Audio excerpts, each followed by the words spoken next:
Gone.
I'll Hello, entertain everyone. everybody, and goodbye, everybody. I'll be back. Everyone else, talk amongst yourselves. Hey! Greetings and welcome to Shadow of the Dragon Queen here on How to Be a Great GM. We are the cast, and not, of course, the master behind the GM screen. He currently has an Amazon package to pick up. This show not sponsored by Amazon, however, because apparently they don't understand what call times mean. But of course, starting us off, let us introduce, of course, these people that we are. That is us, because we're here and we have faces. Starting with none other than the amazing and incredible wizard Finnigan Abafele, played by our dear friend Jeremy. Jeremy. Yes, hello. My name is Jeremy Cobb. Pronouns he, him. Playing Finnigan Abafele, also pronouns he, him. He's a level 2 blade singer wizard, and he's a kender, and he is le best boy. And that's pretty much it for me. I guess if you want to follow me, you can follow me on Twitter at Jeremy Cobb1. Cobb with 2 B's, the number 1. I do professional GMing stuff. I also have a show called Three Black Halflings. It's a good podcast. Go check it out. Should I throw it over? I'll throw it over to the person next to me, who in this, looking at the layout, is in fact Lou Fryer, playing Marjorie. Hey. Hello, I am Lou Fryer, which is incidentally my Instagram and Twitter handle, if anyone wants to come say hi to me. But yeah, I am a writer and editor, and today and all of the Thursdays, I am playing Marjorie Thornett, who is a level 2 warlock and is currently MIA from the very important climactic battle that the other people find themselves in. And in that direction, because cameras get a bit reversed, is Michael. Hello! G'day, guys. My name's Mark. I'm the D&D Gamer. I am a professional TTRPG and role-play enthusiast and actor here on YouTube as well as Twitch, and you can find me pretty much everywhere you can type in D&D Gamer, and many, many more spaces. I am cast members on a bunch of different shows, but of course, I'm always one of my favorite places to be on the internet is on the How to Be a Great GM channel, where you can see me on a few different shows. I've been on the Adventures of the Windswift, and I've also been on God, I will remember the name of this show for the life of me. It was I know the name of the bad guys. It was the Clack Clack Door, and it was the name. God damn it! It's gone. It's Broken World Chronicles. Yes. There you go. That was the name of the show. It was amazing. It was great. Very memorable, as we can see. And throwing it across, of course, to none other than the beautiful and artistic mind of our dear Vannwel, is this lovely person here. Me, I am the lovely person. Gabe. Hey. Hi, I am Gabe. I am an illustrator and comic artist. You can check me out on Twitter, Instagram at The Art of Gabe. And I am playing Vannwel Amleth, Sylvanasti High Elf, Abjuration Wizard level 2, which is currently very, very scared because this is going to be the first actual battle that he has ever encountered. Nice. And that is basically it, and I will throw it back to Guy. Yes, I'm back from his parcel. Well, I did forget to say that I'm also playing Nudeih. He's a wizard. Yeah, he's a wizard. There we are. Thank you for that brief interruption. I do apologize. Lou, did you tell them about the exciting thing that's happening on Monday? Not yet. Tell them about the exciting thing that's happening on Monday. Okay. Yes. Hello again. I have an actual play podcast launching on Monday. It's very exciting. It is called Of Dice and Them. You can follow at Of Dice and Them on Twitter and Instagram. And our trailer is currently live on Spotify, Apple Podcasts, Google Podcasts. There's probably other places it is, but I'm not sure because I don't put it there. But wherever you get your podcasts. So yeah, please go listen to the trailer if it sounds like it's your kind of thing. We don't take it very seriously. We mostly laugh and bully our DM. Not bully. It's love. Lots of love. Lots of love. But yeah, it's it's a good fun. And if you like a bit of a goof around and a not very serious game of D&D, then come check it out. We've got 3 episodes launching on Monday, which was some excellent advice given to me by 3 Black Halflings. So I'm really happy to take that advice. So you can go a triple bill on Monday. There you go. Beautiful. So go check that out. We will share links and socials and things next week as well. So watch all of our channels for more info on that. Now, it has been a while. It certainly feels like it's been ages, but it was only 1 week, and we are now back in the world of Kryn on the continent of Ansalon in a small little area known as Vogler on the Vingard River. And our heroes find themselves, one in the little village of Vogler itself, the others atop a hill about to reenact the battle, a famous battle between the Knights of Solomnia and the Istar warriors. The Knights of Solomnia supposedly won the battle, and the reenactment was meant to act as a celebration of that, as well as the culminating event of the Kingfisher Festival, a local festival that has been taking place in the little village since the beginning of the morning. Now, our intrepid heroes have maybe been assisted by a very generous donation. As a matter of fact, John Smith has been hitting that donation button quite heavily. And if I bring up the super chat, let's have a look and see what exactly is about to happen. No. So John Smith has paid twice over the highest possible amount, which means I feel like we should get one from each category. Oh, because man. that's fair. So an ally appears for 1 hour for our heroes, and monsters appear for 1 hour for our monsters, which I think is absolutely fair and also gets us out of a rather tricky little situation of split party. I think this is not me trying to be glib, folks. This is literally the support that we're getting from you. So there we are. That is what's going to be happening. And so our heroes who are on the hill, the high hill that overlooks the little town of Vogler, they are here. This is the hill that they find themselves on. And this is a Dungeon Fog map that we are using, and Dungeon Fog viewer as well, just in case you were wondering. That's where this is coming from. You folks find yourselves on the hill. Now, you were trying to grab the attention of the rest of the village and the officials who were observing this battle, who were on the opposite hill watching the activities.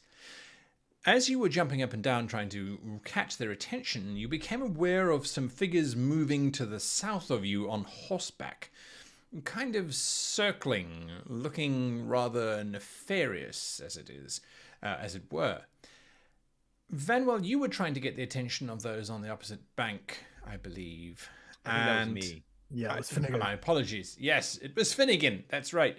So Finnigan, you were trying to get their attention when you notice that the folks who are waving and cheering, that's only half of them. The other half appear to not be cheering anymore, but rather screaming and starting to run.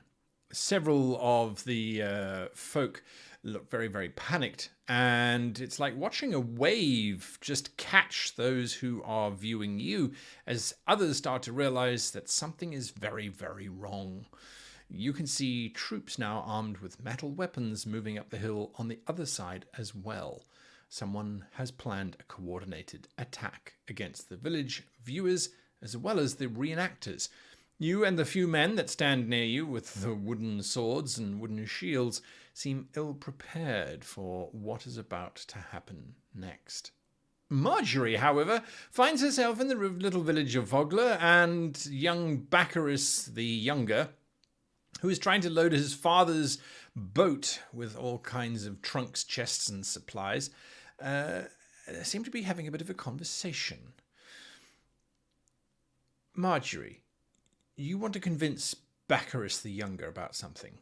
What is it you want to do? Well, Marjorie is very keen on civic duty and, making sure that people in authority show the right face and do the not necessarily the right thing, but at least look like they're doing the right thing, because otherwise it makes everyone look bad. So Marjorie is trying to make Baccarus come and, if not take part in the reenactment, but at least come watch it to show a bit of civic pride and taking part and being part of the town, and maybe he'll get a bit of rep back after making a fool of himself and being kicked out of the tavern by Nudeih the other night.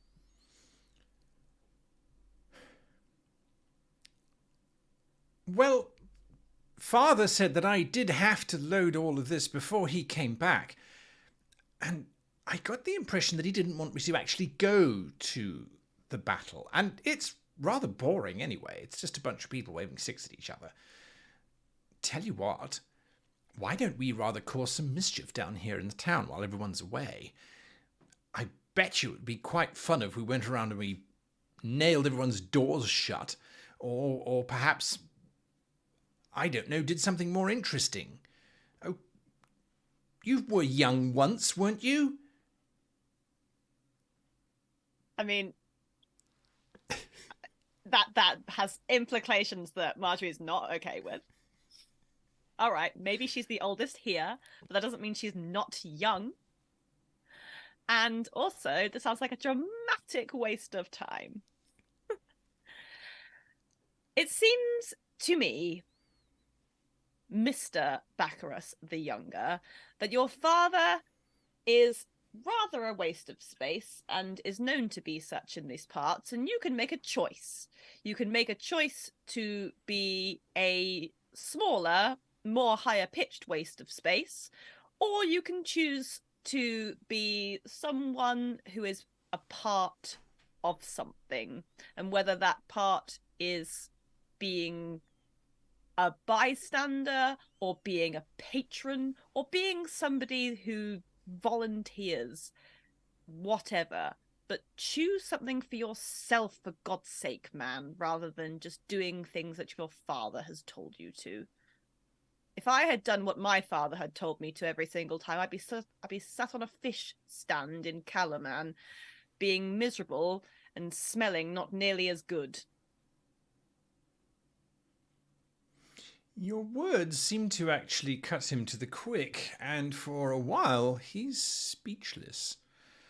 It's at that point that you both it's at that point that you both hear screaming coming from the forest just to the north of the village. Meanwhile, I'm going to ask everybody to please roll initiative for me on the hill as things are heating up. Oh, not me. Go ahead and roll it anyway, Okay. Marjorie. I will just include you there. Oh, I have inspiration. I can't remember why. I think you all got inspiration for the role playing on the fishing, if I remember correctly. Oh, yeah. Excellent. Did you roll initiative? I Oh, there we go. Lovely. It's come through. Perfect. Right. So on that note, Finnigan, you are first. What are you doing? Okay, so the townspeople are on the other side of the river already being attacked and The other side of the fleeing in hill. force. Yes. Yes. So if you look at it, this is the hill that you're on.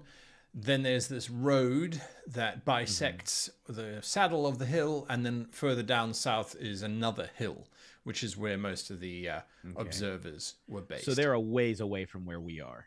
They are absolutely, yes. Okay, and then meanwhile, approaching us is another armed force of some Correct. kind.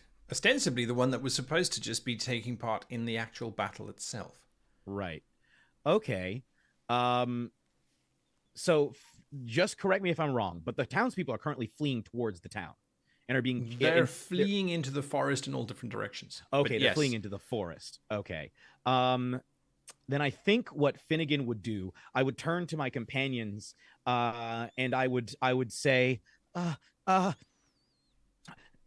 gorilla or last stand? Which do we want, gorilla or last stand? You're speaking in codes that we haven't established. I have neither idea what Guerrilla either of these mean. warfare or a Don't last die. stand? Are we engaging in a guerrilla warfare or is this a last stand?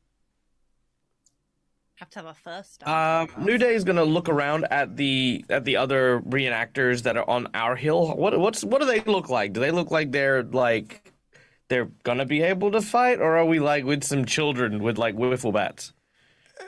Possibly worse. You're with a whole bunch of fishermen who have already started to drink vast amounts of free alcohol and are currently using their wooden swords as sort of poles to sit on or lean on precariously. Some of them are using their shields as shade.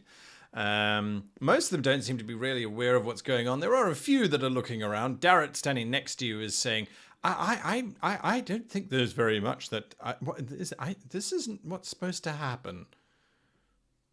All right. Okay, so it's not looking good. It's not So I'm going to then I'm going to turn to the group and I'm going to say, troops, listen up. And like stand to my full height, eyes blazing with fire, as I think there's like a moment where Finnigan is like, no, I will not allow this to happen again. And he turns to the group. He says, listen up, everyone.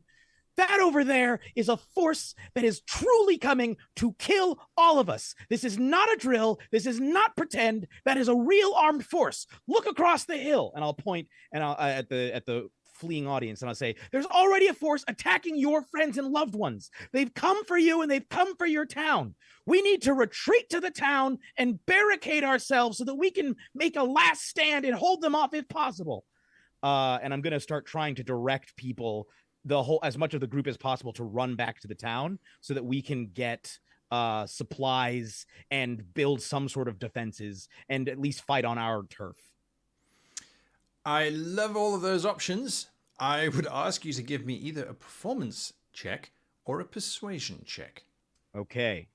Performance is better. So let's see. And well, I don't know if this is allowed to happen. But am I allowed to have a Burrow give me the help action by starting to do like a full General Patton, pacing back and forth across my shoulders and I was humming, just about to say, Jeremy, I swear to God, if a Burrow gives you the help action.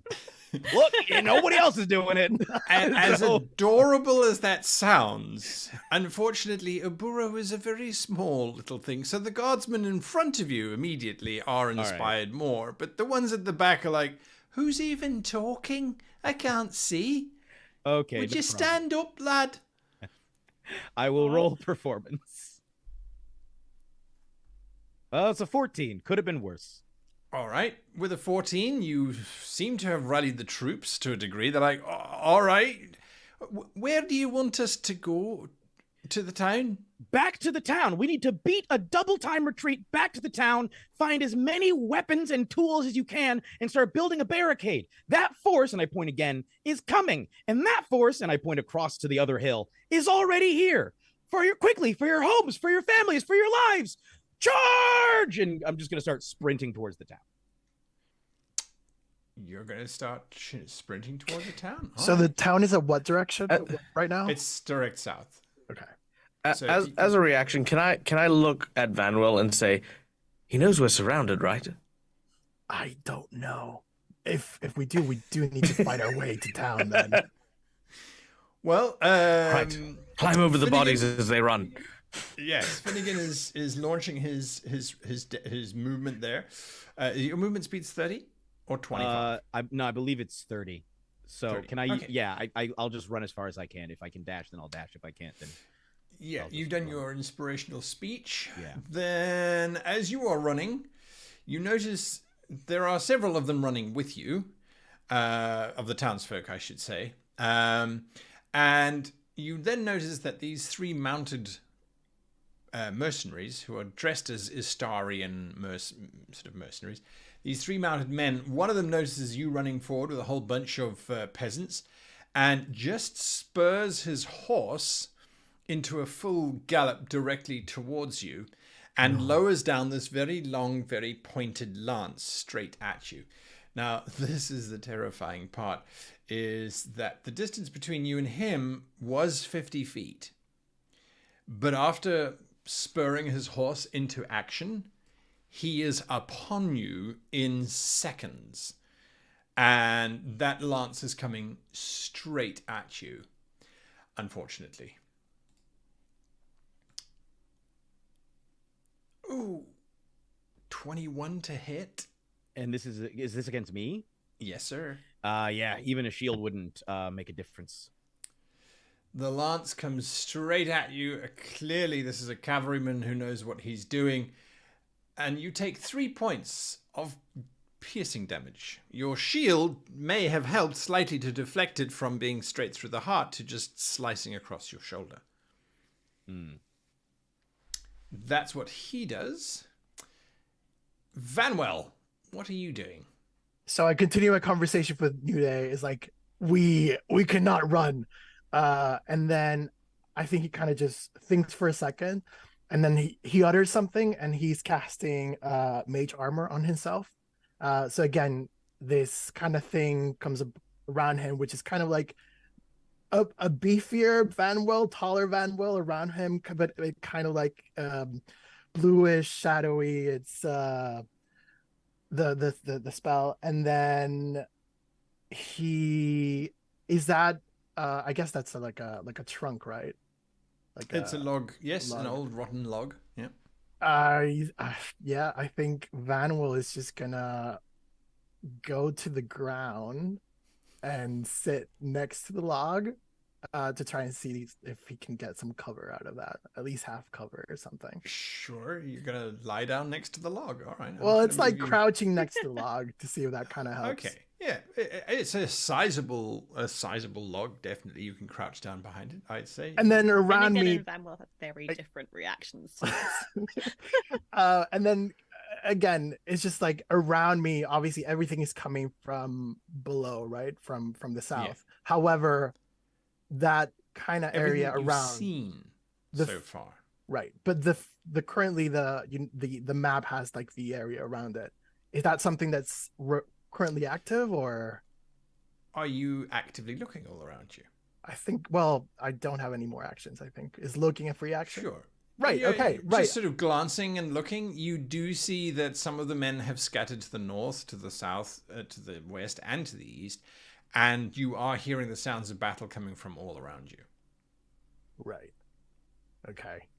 So we're pretty much surrounded. How Nudeih said. That's Vannwel's That's turn. you. All right. The next guard, mounted guard on his horse, sees Finnigan engaged, and so he spurs his horse forward, and his horse is going to dash because he wants to get in there. It looks as if they're gunning not for the common fishermen who really just scatter. They have no martial skills whatsoever. They see a large horse thundering towards them. They flee on either side. So this one comes charging in, and I am going to say, Vannwel, you do get an attack of opportunity, but he causes his horse to just launch over that wooden log that you are lying on, land heavily on the other side, and come straight in to make an attack against Nudeih, which he tries to do. And he only hits an armor class of 9, so he misses you, Nudeih.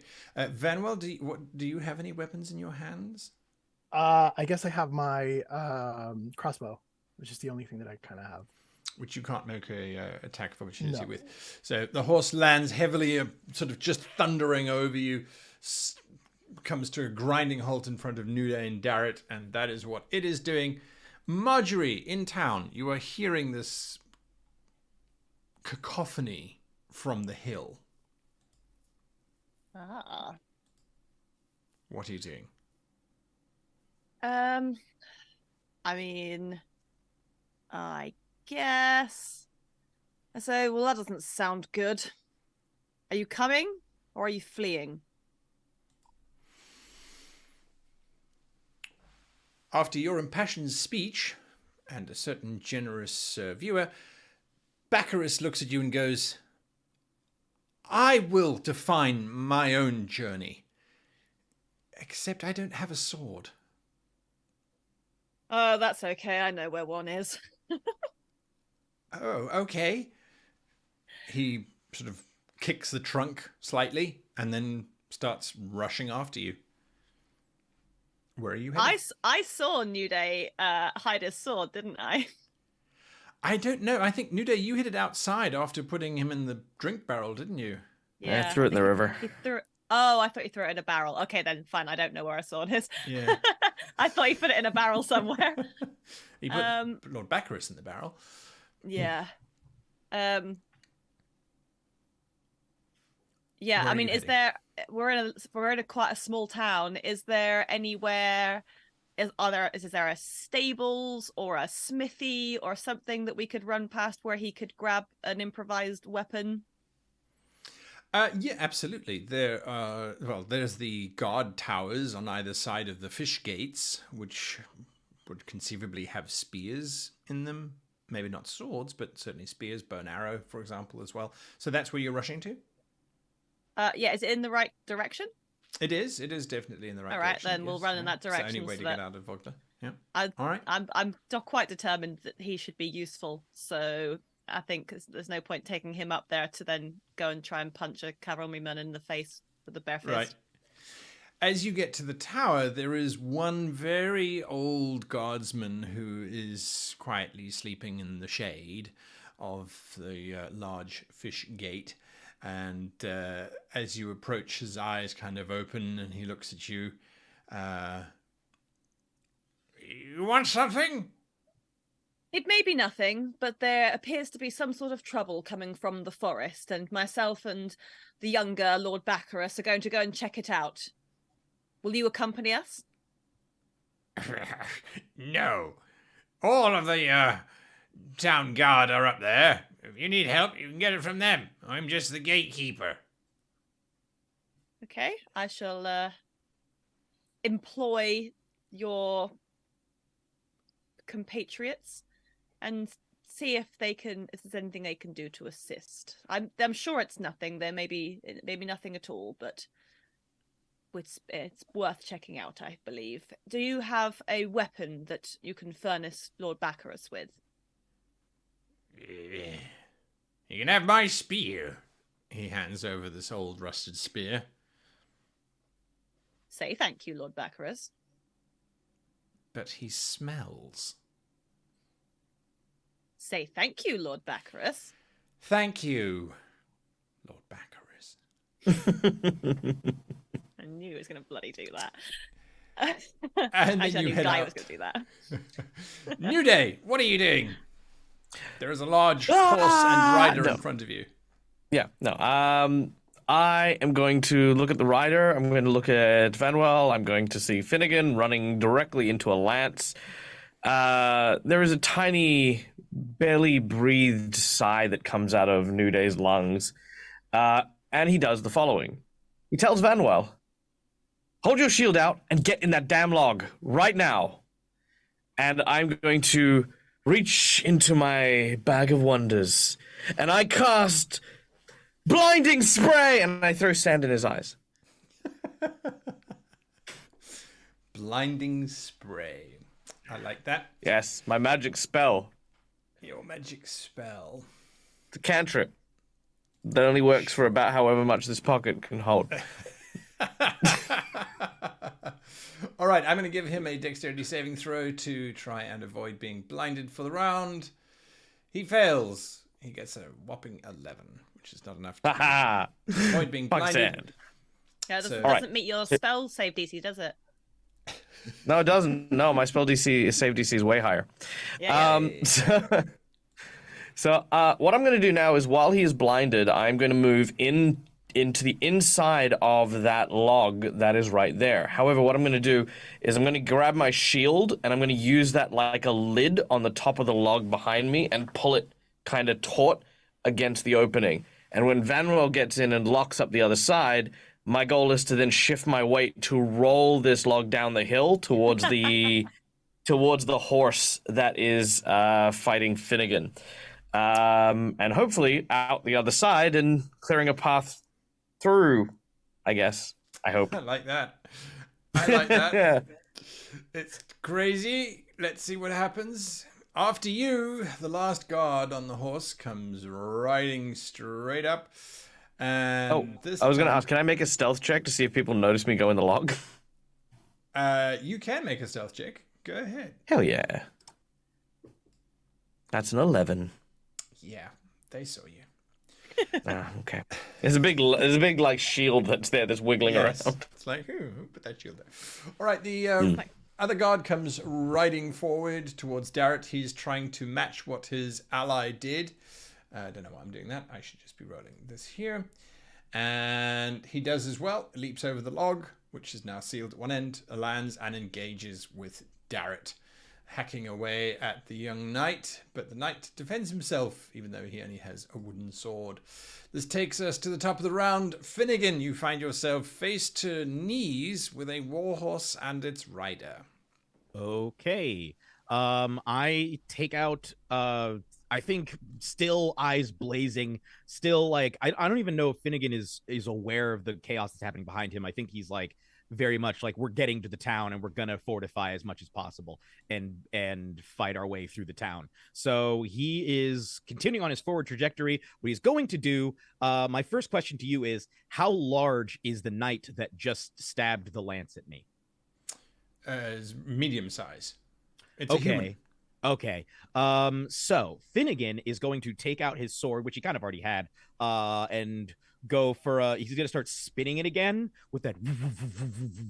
And as he begins sort of humming to himself, now it sounds more like a battle song than before. And he again begins his blade song. So as a bonus action, I start my blade song, and then I would like to perform some shenanigans. There is a lance that just stabbed me, being held by a person who's significantly larger than me.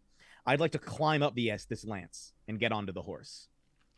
You're going to try and pull yourself up on the lance? Sure. Yeah, or just hop up onto it and run up. I love that. Acrobatics. Give me an acrobatics check. Let's hope I have advantage in acrobatics checks while my blade song is going. So let's see what happens. Brilliant. There's the first one. Okay, so it's a 13. It's a 13. All right. Let me just see what he can do. I don't think it's very much. Let's make sure it's the right person.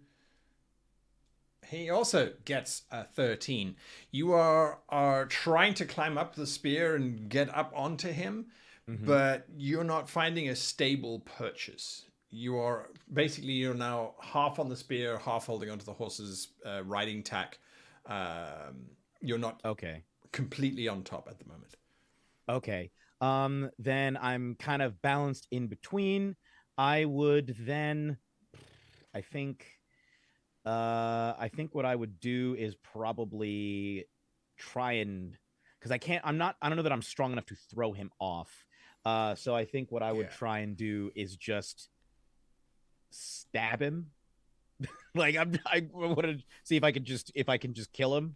So I'm gonna make an attack. Okay, just kill him. Yeah, make an attack. That would solve the problem, I suppose. That would solve it, yeah. Oh, absolutely. Your blade finds a little gap in his thigh, which you are currently clinging on to. Do your damage. Okay.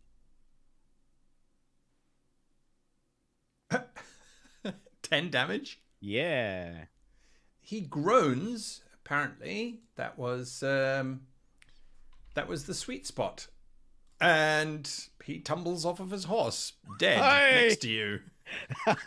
Could I then finish climbing up onto the horse and then you can like then finish climbing the horse? Pull a full like Napoleon in the famous painting, like rearing back like to the town, like from atop, looking back at everyone behind me. I do feel a lot of this is happening in Finnigan's head. Since it's a Kendar trying to get a warhorse to rear, but yes, I think I rear on the horse. The horse is like, everyone's got off. I didn't understand what's. Yeah. All right, that's what's happening there. Vannwel, you're up next. Do you get inside the log roll roller coaster. So I guess the dude that's next to me is kind of like blinded right now, so I can kind of move around without actually having any issues. One thing that actually I forgot to mention on the previous round is because I'm an abjuration wizard. As soon as I cast kind of the mage armor, you kind of see that the mage armor was a bit beefier, and it's just because I have the arcane ward, which is kind of on it as well. So I think Vannwel is just, he hears Nudeih, he sees Nudeih kind of crawling into one side. And he's like, right, okay.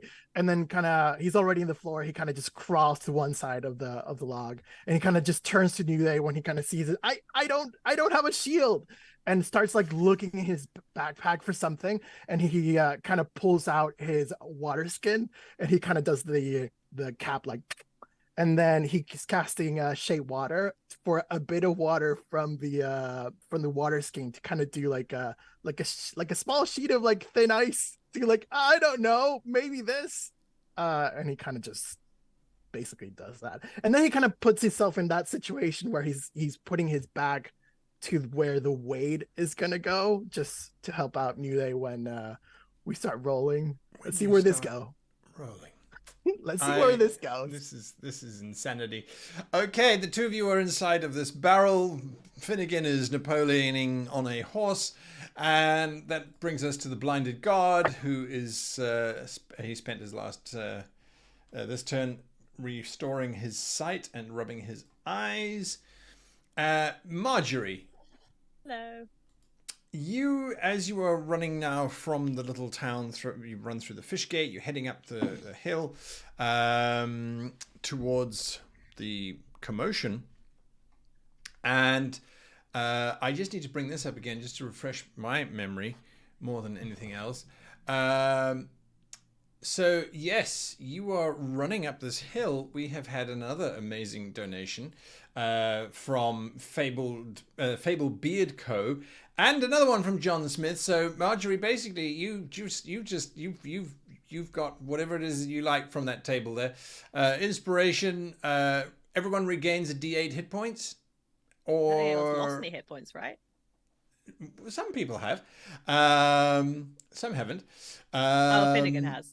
Yeah. Yes, Finnigan has. The next rolled value is at max. Something along those lines. I mean, that sounds very useful. Let's do that. You're not in trouble, right, Jeremy? Not at the moment. I have 12 out of 16. Challenge accepted. Yeah. I mean, let's go for next rolled value as max. Why not? Next roll value is maxed. Okay, fantastic. That's insanity. All right. So, Marjorie, you're running up this hill. You have your ally. What are you doing? Where? I'm not on the map yet, right? Correct. You're coming up onto the map, though. Okay. So, what can I see? Can I see any of this yet? At the moment, you are about 100 or so feet away from the entrance to the village. You do see now a few very panicked people running towards you. Some of them have got slices, cuts on their shoulders, their cheeks, looking terrified. They're still a good 100 or so yards ahead of you up the hill itself. But they are now running towards you. You then see, coming in from the north and from the south, troops dressed in the Istar uniform that are just attacking these villages from the sides, just randomly. It doesn't look like they're trying to do anything. Give me an insight check, actually. Okay. I will do that.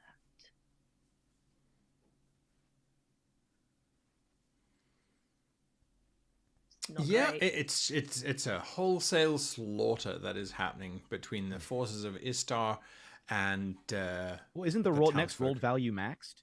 Yeah, automatically. Oh, what a rubbish thing to waste. So isn't that an auto crit? You are quite right. Well done for shouting that one out. So yes, you 20 insight, guy. What do I see? With your perfect insight, Nothing cool. You realize that the forces of Istar, firstly, are actually wearing the colors that Cudgel Ironside, that's the dwarf who you know of and have chatted with, they're wearing her colors underneath the tabards of Istar. But secondly, they don't look like they're trying to kill any villagers. They are wounding them, but a lot of the time they're being hit with the flat of the sword as they're running past, being herded back to the village. But anybody who's holding a spear or a sword, as you do see one of the local town militia, is definitely being cut to pieces. So how far away am I from the person that's being cut to pieces? 100 feet. That's a long way away. Not far enough, actually. Marjorie says, I knew they would take this far too seriously. And because my Eldritch Blast has a range of 120 feet, I'm going to blast the Istari that's cutting the villager down. Love it. Absolutely. Or the militia down.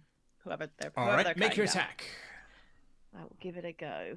I have had such amazing luck with Eldritch Blasts so far in this campaign. Oh, you but can that's do good. it. That blast straight into them. Deal your damage. Slams into them for a staggering 6 points of damage. That, well, as a matter of fact, yes, it hits them in the sides. They turn, they stop attacking the militiamen and just completely refocus on you, Marjorie. Slightly wounded as it may be. And so on that note, I am going to just set up a little battle for you down here, because we might as well. And so this is now what's happening down here for you. I don't know why. Yes, there we go. And Baccharis is still with me, right? With his new spear. I need to add in a little token for Baccharis, as a matter of fact. So yes, Lord Baccharis the Younger is with you with his spear. And that is what you are seeing. Nudeih, what are you doing now that you are in a slightly cold hollow log with Vannwel? He takes a moment to look back and say, "You didn't grab a shield? After all of that, there were like hundreds of shields. They were giving them away when we got to the hill. You know, never mind. The too shield... It's fine. All right. Ready? Okay. Wait, you didn't get motion sick, do you? Never mind. I don't know. Clear!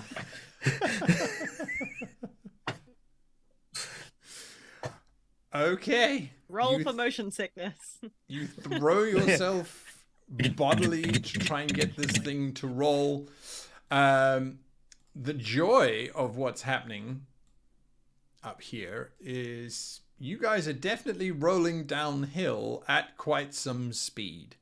You have no idea and no really much hope of where you're going.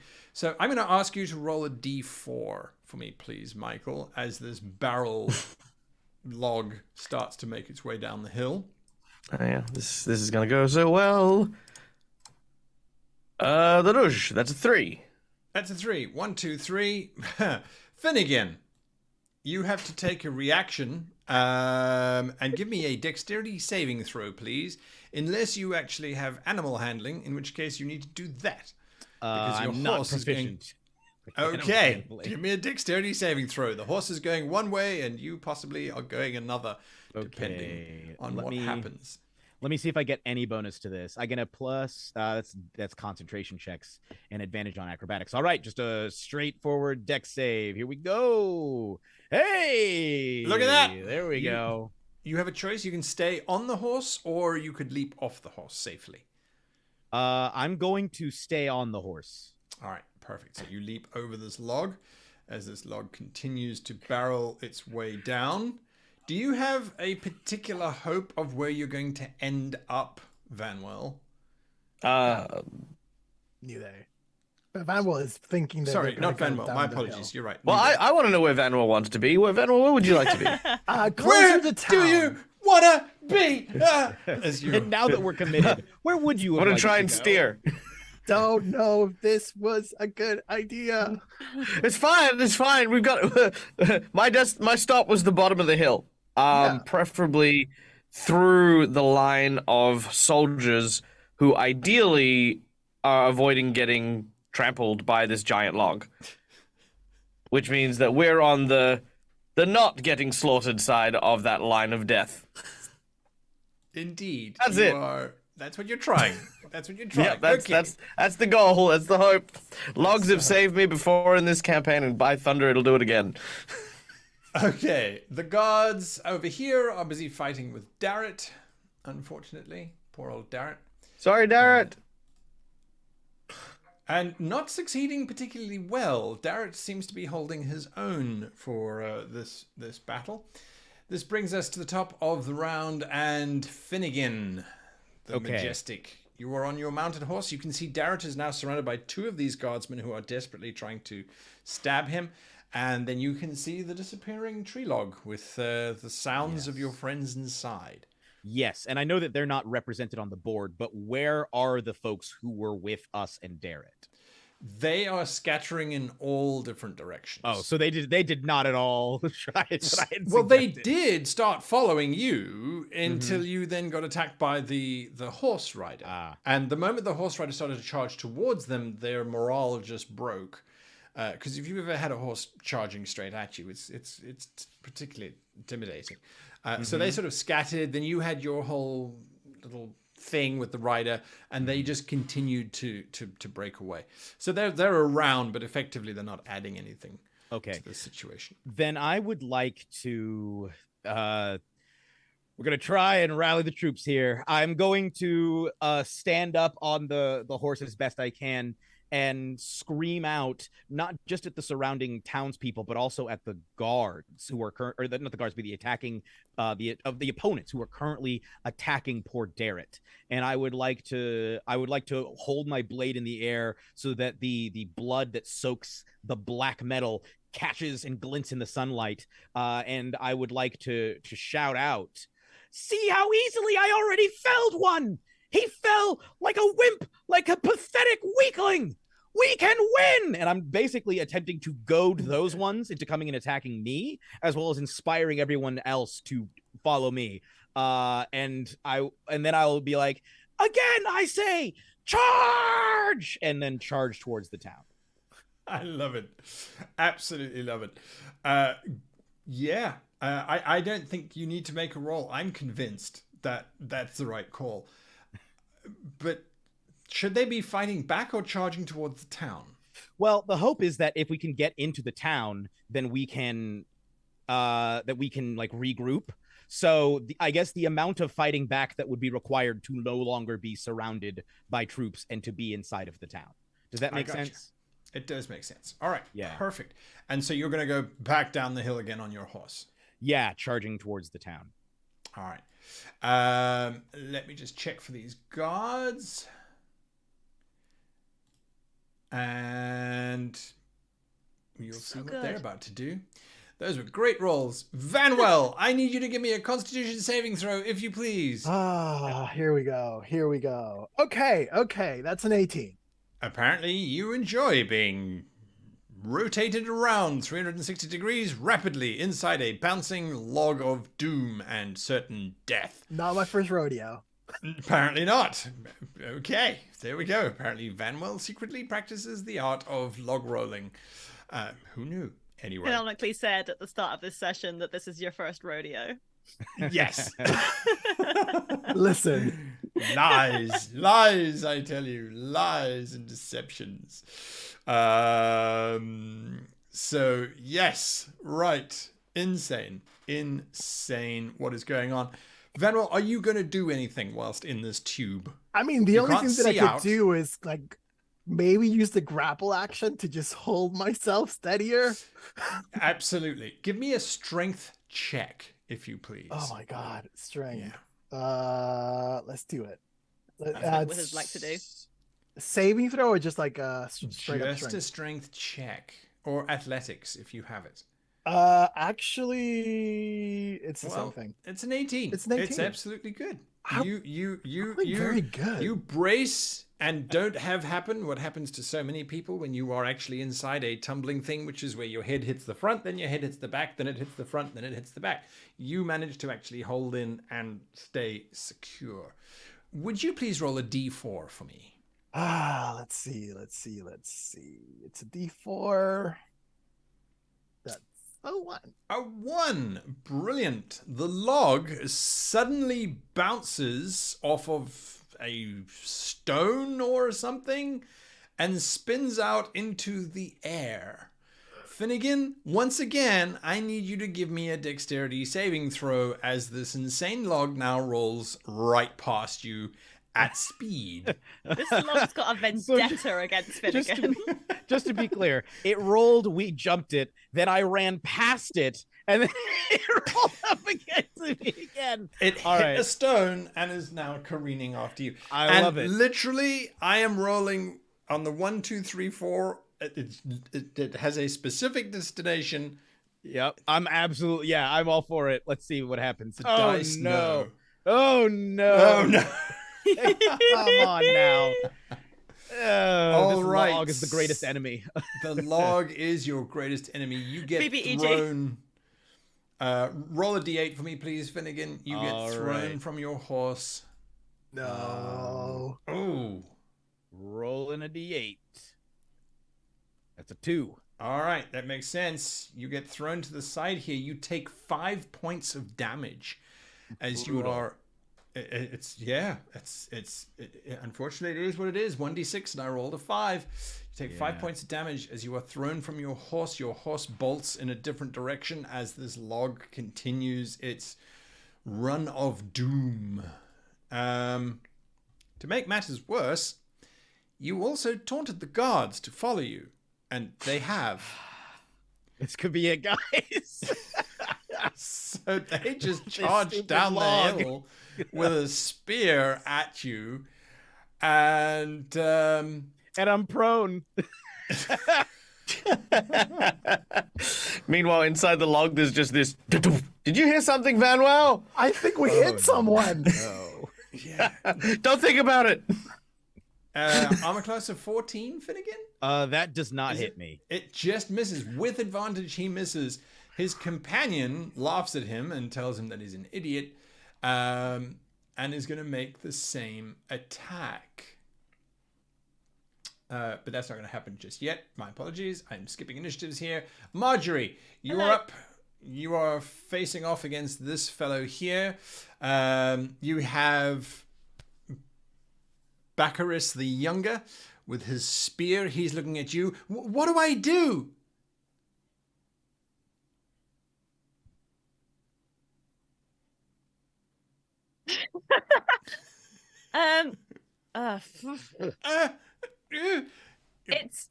It seems to me, not that this happens a whole amount of time in the council chamber. Well, that one time, this seems to happen actually whenever I see any of these people, come to think of it. Let's get rid of this one, and then we'll go and see if there are any more that need our attention. I'm going to put a hex on him. All right. He is hexed. For my bonus action. And we weren't sure during my 1-to-1 whether I could then cast a cantrip, but chat said I could, so that's what I'm gonna do. Go ahead. What So you then casting? Another Eldritch? I will do another Eldritch because I'm a warlock. And that's how warlocks do. That's what we do. 16 is a hit. Great. A definite hit. Deal your damage. And my hex damage. Oh! How does this god die? I sort of get to the end of that. It's been like, we better dispatch this one and then go and see whatever else, and then just kind of, and I'm talking to him, to Baccharis, and then I just kind of go, kind of like over my shoulder, like in his direction, like I'm trying to deal with this, and then just kind of go over my shoulder and look round, and he's not there anymore. He's just a memory, a vague memory. Baccarus the Younger's jaw is absolutely wide open. He does not know what you just did. He is in absolute awe. And then he looks at you and he says, "Do you hear something rumbling?" I don't know, Guy. Do I hear something rumbling? Vaguely, you hear a crashing sound. It sounds like something large. Does it sound is kind moving. of large and wooden and vaguely Yes. spherical? And right. rolling. Nudeih, you are Oh, inside. can I move up? I haven't moved. Oh, yes, you can. Can Absolutely. I move to You where move- I assume everybody is? All right, so you sort of get onto the road. That's 30 feet. And young Baccarus follows you. Yes, Vannwel. Nudeih, what are you doing? This is a very big hill. I'm waiting for the ride to be over. I have plans when I stop, but stopping wasn't one of the plans, unfortunately. Yeah, that part. So I'm waiting to crash into a tree or a cart or I don't know, Stop something rolling big around enough them, to... please. Yes. So Yeah. you give me an athletics check first, if you please, to prevent Oh, yourself yeah. from bludgeoning yourself in this confined space. That's a 19. You are solid. You and Vannwel clearly have done this before. We just don't know when. And go ahead and roll a d4 for me. The numbers you're looking for are 3 or 4. How does a 2 sound? 2 sounds. No, Michael. 3 or 4. Yeah. Oh, 2. If this Good. thing comes yes. rebounding back. Listening. Well. So, for those of you trying to keep track, basically, in front of the log, I have divided it into 4 quarters, each quarter represented by a number. So I was actually wrong. The number that you were looking for was 2 and 4, because if you look at it, if it That's had been right, a 1, wizard doesn't roll what he is asked, he rolls precisely this as is he... what he means to. to. Yes. So if you'd rolled a 1, you would have gone off this way. If you'd rolled a 3, you would have gone down here, but you rolled a 2. So you come to a decided stop against the base of this tree. You can just barely see it there. An absolute, definite stop. Both you and Vannwel suffer damage, however, as there are no seatbelts in this. Oh, you both suffer 1 point of damage each. As there's a slight bump as you stop. Oh, all right. Nudeih's now- Nudeih's gonna stagger out, and as he does so, there's gonna be those kind of like wobbly steps. Is just like, huh? Okay, okay, not a problem. Where am I? Yes, you find yourself at the bottom of the hill on the side of the little road that leads into the town of Vogler, and you can see people all around you busy battling away. At the same time, this guard, who was taunted by Finnigan in the same round, as a matter of fact, now comes thundering down the hill towards Finnigan, trying to prove to his mate that he's better than his mate is at attacking prone Kenda on the ground. His spear, unfortunately, is true. It hits an 18 armor class. Is that the highest that he rolled? That is, yes. Okay, then Finnigan is going to, I think, as he sees this spear like flashing down towards him, he's going Yes. to have a flashback to the time that he wrote down. Like he's gonna have a flashback to the time that he wrote down like extra notes from some like specific battle magic handbooks, and he recalls like he's like going through his mental Rolodex, and he's like, ah, yes. And just as the thing's coming down, he reaches down, pulls up one of his pant legs, and sees written on his ankle the incantation for shield, and he's going to hurriedly just like not even looking up, just hurriedly cast the spell, and a fiery shield appears, just blazes into existence, and raised my AC to 20. Fantastic. The spear slams into that magical shield that you've got up just in the nick of time, scrapes across the top of it, and completely misses as he comes to a thunderous halt nearby. That brings us to you, Finnigan. Okay. So these two have surrounded me, Yep. along with their steeds. Look, it's worked in the past. I would like to pull up my one sleeve again, the same one that I pulled up last night. And no, not pull off my sleeve, pull off my glove to see written on my hand again the incantation for sleep. And I would like to cast sleep on these two fellows and their horses. Go ahead. Cast sleep. So that's going to be, let me see how many HP that is. I believe that's what, 5d8? Yeah, 5d8s. Okay, I'm going to roll 5d8s then. Go ahead. Your spell swirls around them. Hey! 24. Yeah. And I'm right in saying it starts with the most hit points. Is that correct? I think it starts with, let me Lowest, see. isn't it? I thought it was the least. It I could thought it be. was the I lowest. Let me never see. can remember. It's one way or the it's other. starting with, starting with the creature that has the lowest current hit points. Oh, that's embarrassing. The two guards fall asleep on their horses, and their horses look absolutely fine. Finnigan will stand up and go, ha ha! Turn again to the crowd and see, even when I am on horse, they cannot stop me. Ah! And just start running down towards the hill again for the third time. For the third time. Run another let's see, I ran 30 feet the first time, I guess 50 feet with the horse the second time, so I'm now going 110, like I'm going another 30 feet. I've got 110 feet in total just running. Does that get me close to Marjorie? It does. It literally puts you within sight of Marjorie, as a matter of fact. I'll look up and say, Margie, hang tight, we're coming. That's what you shout. I love it. Yeah, I guess that's it. That's it. Okay. Where in relation is Finnigan to the log as he's running down? He literally had to leap over it again to get to Marjorie. Oh, so he would have gone past Nudeih. Past you. Oh yeah, Yep. absolutely, absolutely. Okay. Can I stab Vannwel. the log as I jump over it? Yeah. You do. The log dies. Vannwel. Well, Vannwel's in it. Yeah, still, but What on are the you other doing? side though. You are on the yeah. other side, yes. I think Vannwel just kind of smashes the ice and kind of just rolls out of the log, and he already has his crossbow in his hand, and he kind of stands up and he kind of sees, I guess, the only thing worth attacking is just a couple of like sleeping guards in front of a horse. They're both sleeping in the saddle, slumped in the saddle. Yeah.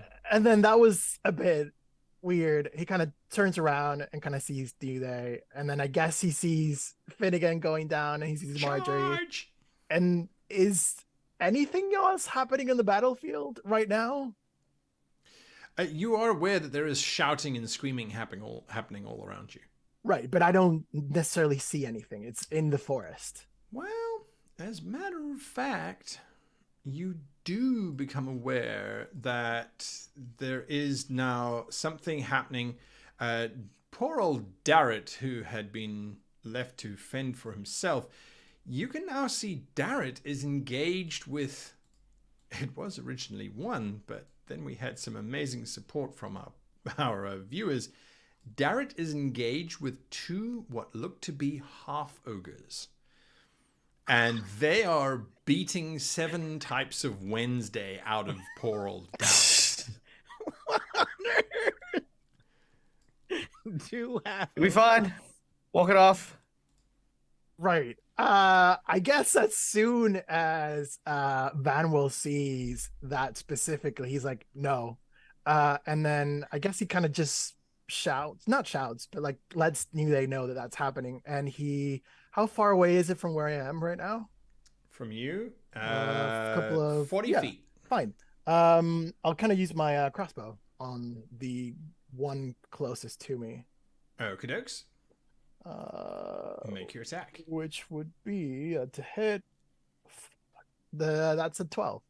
Your crossbow bolt would have been true, except the half ogre for a moment bends down to pick Darrett up by his ankle, and then your bolt misses by just a couple feet, and it's also far to the left. And then I guess just Vannwel just kind of points and shouts, Orcs. Orcs? Yeah. Orcs.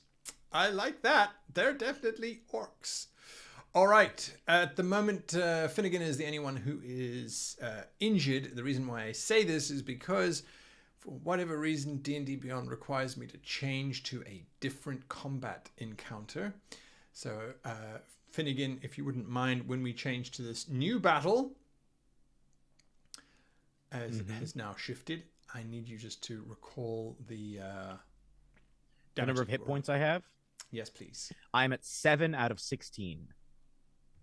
Perfect. Okay. And so roll initiative. I'm also at please. I'm also at 12 out of 13 after the log roll. You'll see here I'll restart this whole thing. And so just roll initiative for me if you please, folks, everybody. Oh, sorry. Okay. Combat is changing. Straight again. Okay. Yeah. Ugh, I've heard my old initiative. It's like, why? Why did I roll initiative? All right. And so we enter into this new combat. Yes. So if you can, I think you just take the damage there, Nudeih and Finnigan. Finnigan, you've done that already. Thank you. Okay. So what happens is this one ogre is just beating up Darrett. Darrett is just taking a huge amount of damage there. And bursting through the undergrowth near this wall are two more of these Istari warriors. I didn't build this encounter, folks. This is what Dungeons and Dragons Adventures said that you guys should be going through. So, except for the one extra edition, courtesy Like of we didn't need another reason to be crazy mad viewers. at Watsy. Yes. And to our amazing viewers, and this is to John Smith and Fable Beard Company, with your additional spend, what would you like to have happen to the party? Do you want to give them hit points back? Do you want to add more enemies and make this a very short run of the adventure? Let us know in chat, and we'll take it from there. And I guess thank you for your donations or as against well. the party. Yeah, thank you for your donations. Well, we'll say thank you in a minute once they decide what they're going to do with it. Yes. So we'll come back to you on that one. Marjorie, you're up. What are you doing? So I can see all of them now, right? Yeah, so from where you are, you can see this whole thing that's taking place. And they can all see me. That's Yes. more importantly. Although what I want Nudeih to and do. Vannwel look a little bit green around the gills, and Finnigan Yeah. is charging forward like a general. He's got, let me just check here. Finnigan has got... In terms of health, Finnigan has got 3 townsfolk following him, wielding Yay. wooden swords and spears. Cool. I'm gonna. Now it's my turn. I'm going to reply to Finnigan, who's just shouted at me, and just like, and this Finnigan is why I said I don't engage in amateur dramatics. and I say, I guess we're all going to go and fight some monsters now. That seems to what's happening. Everybody bloody buck up and let's go. And that's me being an inspiring leader, guy. Okay. You want to give me an intimidation check? I mean, I can do, but everyone does get 5 temporary hit points. Well, that's nice. Yeah, so that'll help out. But I will give you an intimidation check because I like those, hopefully. We'll say that now. Yeah. Eh. It's not bad. It's not Okay. bad. Coupled with Finnigan, the little townsfolk are happy to follow. Unfortunately, I'm not close enough to Darrett, but everybody No. else can have, including myself, can have 5 temporary hit points. Including Actually, us, the players? Yeah. I meant so I can have 6 creatures, including myself. So there will be all 4 of us, and I guess Lord Baccarus, because he's within 30 feet of me, so he can have 5 temporary hit points as well. And unless there's any other allies that, random guards or fisher folk that Finnigan seems to have under his thrall. Yes. Give one of them 5 temporary hit points. Everyone, you all get 5 temporary hit points. You get 5 temporary hit points. You get 5 temporary hit points. Okay. And also, I'm going to use a bonus action to move my hex onto the closest half ogre. All right. I'll just change his color to say that he is hexed. Okay, perfect. And then are you going to move? Yeah. I will Just move. to refresh your memory of the battlefield. Oh yeah, the two ogres up that's the useful. hill. Yeah, I'll guess I will move up to where the others are, really. I guess kind of safety in numbers. Yeah. Makes sense. All right, I'll kind so of you're gonna move up to where there's no point me being the closest one because I think I'm the squishiest. So yeah. I guess I'll kind of go behind where the log crashed so that There's I can... a ruined log you could hide behind. Yeah. Yeah, absolutely. And Baccharis is not taking too kindly to this whole idea of combat, but at the same time, he is seeing some opportunities. So he's taking up a slight flanking position and seems quite set on this whole idea. Nudeih, you are up. What are you doing? All right. So Nudeih is going to say, look, listen, traditionally, I would be proud about saying these robe colors don't run. I run. I am going to... okay, so, but here's what I'm going to do. It's going to appear as though Nudeih is fleeing the battle, which is very par for the course. Nudeih's self-preservation instinct is very high. But what I actually want to do is I want to try and pick through the army, and I want to try and find the scout or the watch for the Ishtaran disguised mercenaries. I want to see if I can find that individual. Somebody who might be on the lookout for, say, reinforcements on the river. Okay. Interesting. And you are heading into the forest to do that. Is that your plan? So here's my thought. Because the mercenaries were kind of welcomed in town, my initial thought is that because of how close we are to the city, that old abandoned fort that we were in, someone was clearly manning it to launch the firework earlier on in the evening, meaning that it is accessible. People can get up there. Yeah. And that would be the best place to watch over not only the battlefield, but also the river should reinforcements happen. It is Nudeih's entire intention to, while appearing to flee, go to the top of this tower, beat the living snot out of the watch, and do a false signal to claim that the Kalaman city... the Kalaman fleet is heading this way. So I want to signal the army a false signal of to retreat and stuff. Awesome. Okay. You are dashing off map effectively into this red area. Yeah. And I'm going to use my bonus action to I'm going to move, dash, then double dash. I do like it. However, as you dash into the surrounding area, this is a mechanic that D&D introduced to Dragonlance, the Fray it is called. I would like you to please give me a dexterity saving throw, Nudeih, as you sneak, dash, run, jump, because unfortunately, with that... I'm going to burn my lucky. Yeah, okay. And let's see if I can do better than that. A little bit better. Is it worth using inspiration? This is what is written, and well, what's the effect? Let me find out the effect, and then I'll decide if I want to use that inspiration. You got some hit points. You should be I got 5 temporary ones that I got from Marjorie as well. Should be fine. Should be fine?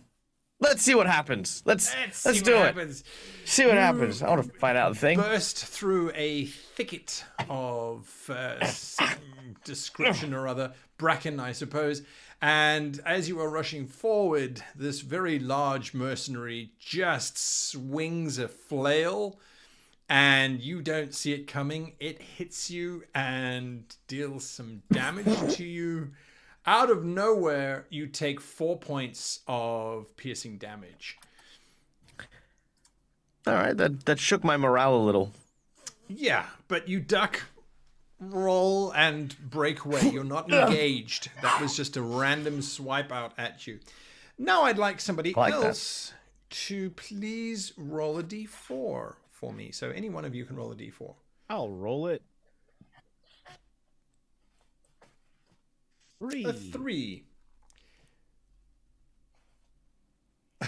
The log springs to life and begins rolling. Yeah. The revenge of the log. As a matter of fact, just after Nudeih has pulled his see you later suckers stint, a townsfolk member, bloodied, wounded, and desperate, drags themselves into view of you, Finnigan, from the fray, and desperately begs, "Please, I'm dying. I need help, sir. Have mercy on me." Oh my goodness. I look at, is it my turn or should I? After Nudeih, it is you. Yes. Okay. Then I'm going to look at this person and say, I think I'm going to say, come with me. I can help you. Actually, is the way to the town pretty much cleared at this point? No, there are still troops all over the place. Okay, then I'm going to say, come join us, and kind of welcome him into my little group. I don't think I have any potions, unfortunately. He's bleeding heavily. Yeah, I don't have any potions that I can give him. If I did, then I would. I'll look at the rest of the group and say, can anyone heal him? And point. Does anyone nod or... All right. How big is this dude? Yeah. We're a really well-balanced party. Yes. Okay. No so tank, I no see healer. this, and I see Darrett having problems, right? Didn't someone find a sword that does certain things? Oh, that's true. I might have found a sword. Let me see. Wait, I have something. Let me see what this is, because I was given something or other, but I don't know if it was a sword.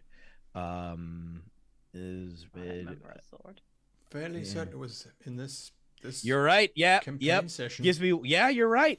I just realized. Yes, I'm going to upon looking through my Rolodex of notes. I'm going to be like, I'm going to come forward and touch. Have him grab my sword, and then say Ariathne, and give him 1d8 plus 1 healing. I guess to me. Is it to both of us? Because both of us, it says to anyone. I have written to anyone touching the sword, but I don't know if it's me and him or just him. So it would just be him. All right, no problem. Yeah. Then I'm going to roll a d8 and add 1. He regains 8 points of health. I feel fine. I'm happy. I'm not dying. I'm good. Amazing. Thank you, kind sir. What would you have me do? Keep fighting with us. And I'm going to then take out a vial of acid and hand it to Vannwel, point at the half ogres and say, use this to distract them. We need to create an opening for Darrett to get away. Essentially trying to tell you to fire it at them if possible, to attach it to because you have a crossbow. So if you attach it to a bolt and hit them with this, there's a chance that you could do enough damage to distract one of them long enough for our boy to get away. I would then like to yell to Darrett, get ready to run! I will! Run towards us specifically! Yes, sir! I'm coming! As he's being smacked around. Okay. All right. And I think that's it for me, yeah. That's it. All right, then this guard here who is not mounted, and so is only moving at 30, comes running down the hill. This guard comes running down the hill. And your army of loyal followers charge at them, wooden weapons at the ready, to engage and combat them. That's what's going on there. Vannwel, you are next. Yes, and I have a bottle of acid apparently. Yes. So I think he kind of sees is like, am I gonna have time to like attach it to like a bowl to be able to send it, or Sure. should I just?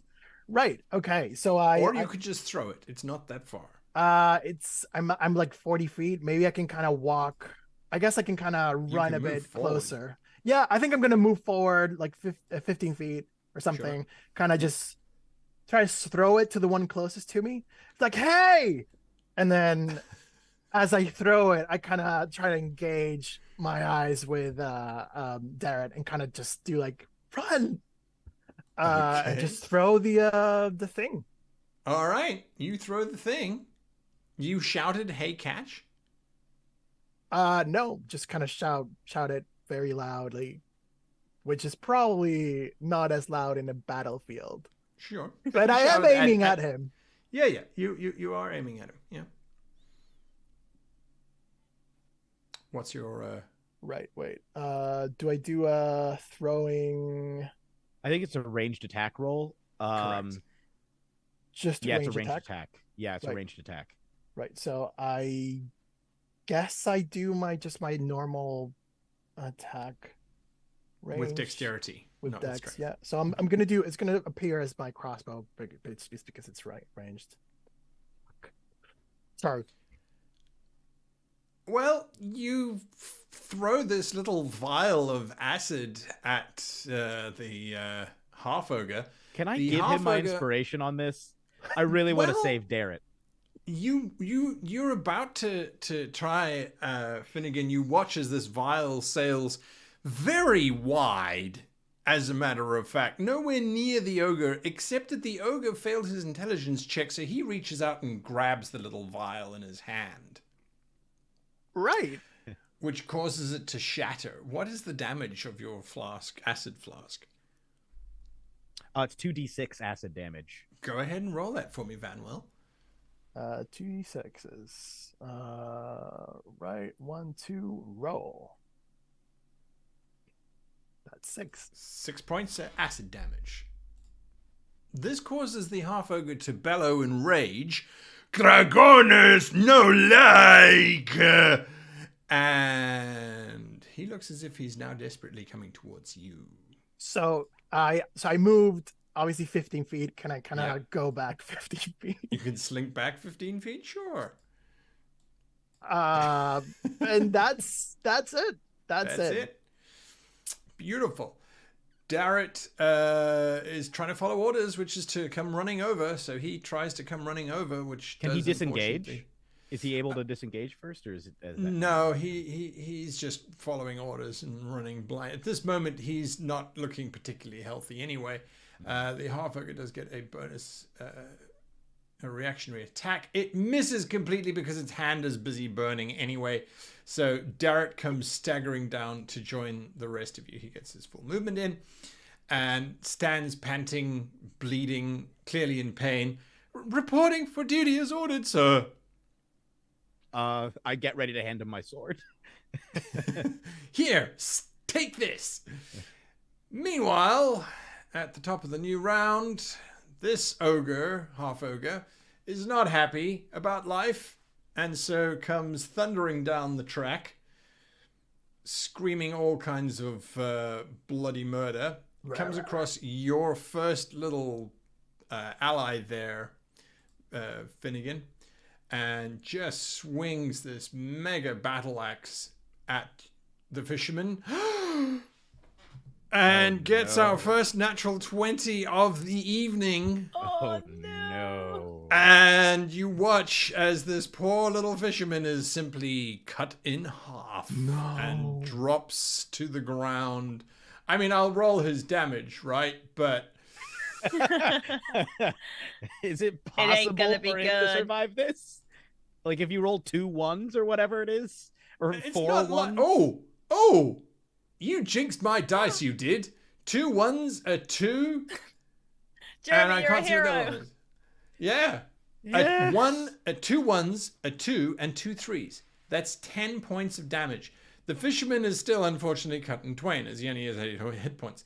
But he does not die as badly as he did. Yeah, less bad death. Yes. That is all that happens there. Then this guard is now outnumbered by 2 stick-wielding people. So there's a bit of a battle going on there. And then the one who shouted Gragonus, he now charges down the hill as well. He's not impeded by his friends. He arrives at you, Vannwel. His hand is still smoking slightly. And so he is going to swing for you. What is your current armor class? 16. 16. All right, he swings a large spiked club and completely misses with a miserable 7. Marjorie, you are up. What are you doing? Which one's hexed?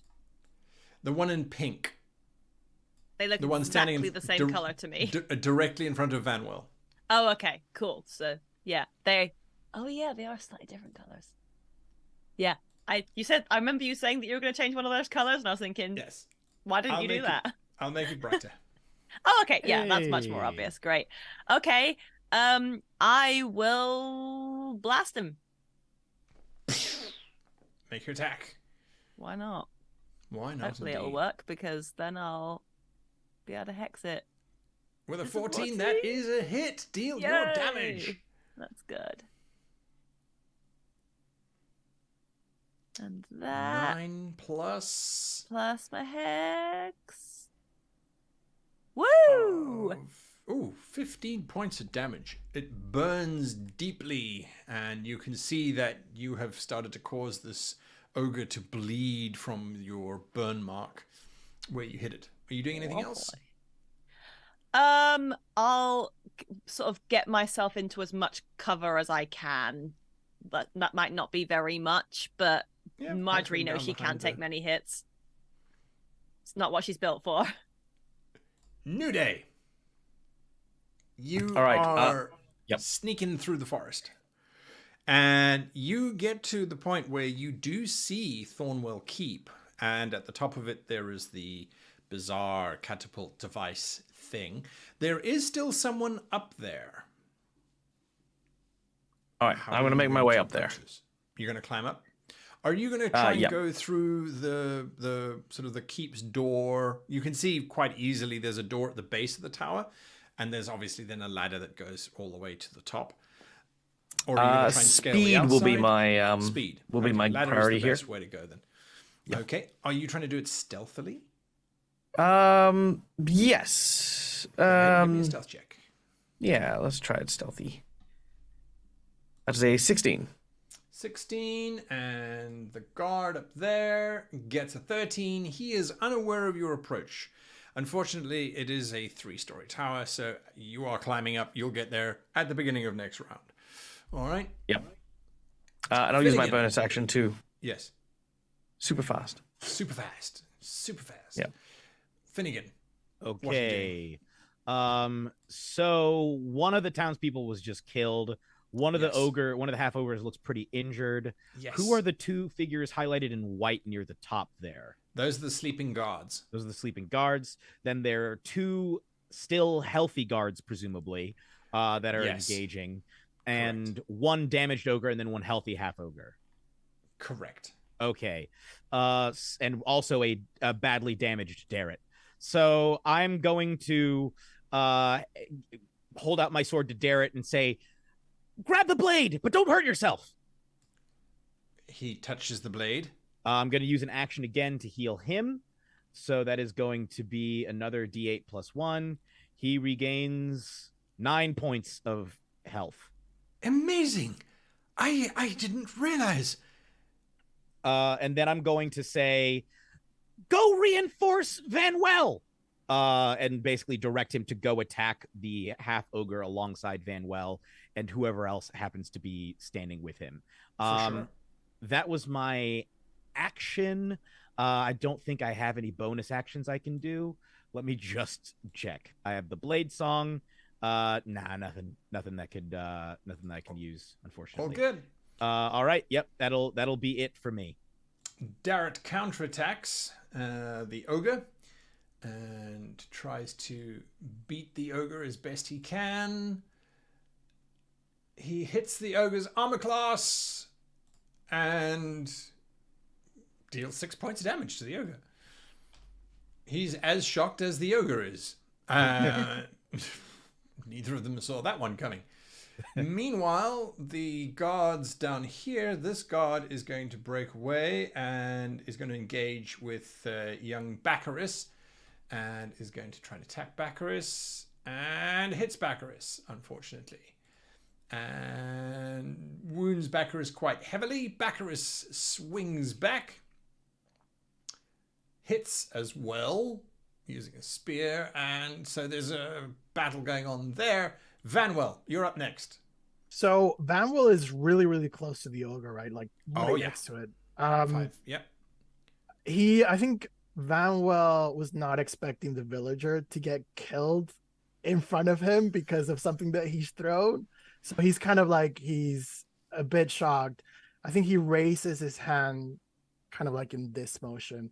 And then from the palm of his hand, he's gonna like 3 kind of icy shards of kind of magic kind of lift off to the sky and then kind of start dropping. So he's just going to cast like magic missile from that, but it's kind of like icy shards. It's kind of the mood going for it. So the first one is going to the obviously the ogre, orc, sorry. Yes. Half orc. And that is 3 points of damage. Next one. Just a sec. Oh, okay. Yep, the half orc. You got me saying it now. The half ogre watches your ice shards sail up into the air with his mouth open. And literally the first one punctures straight through his throat down into his guts. And this 280-pound ogre just drops to his knees dead. Nice. The other ones are still falling. And then directing down to the ogre behind it.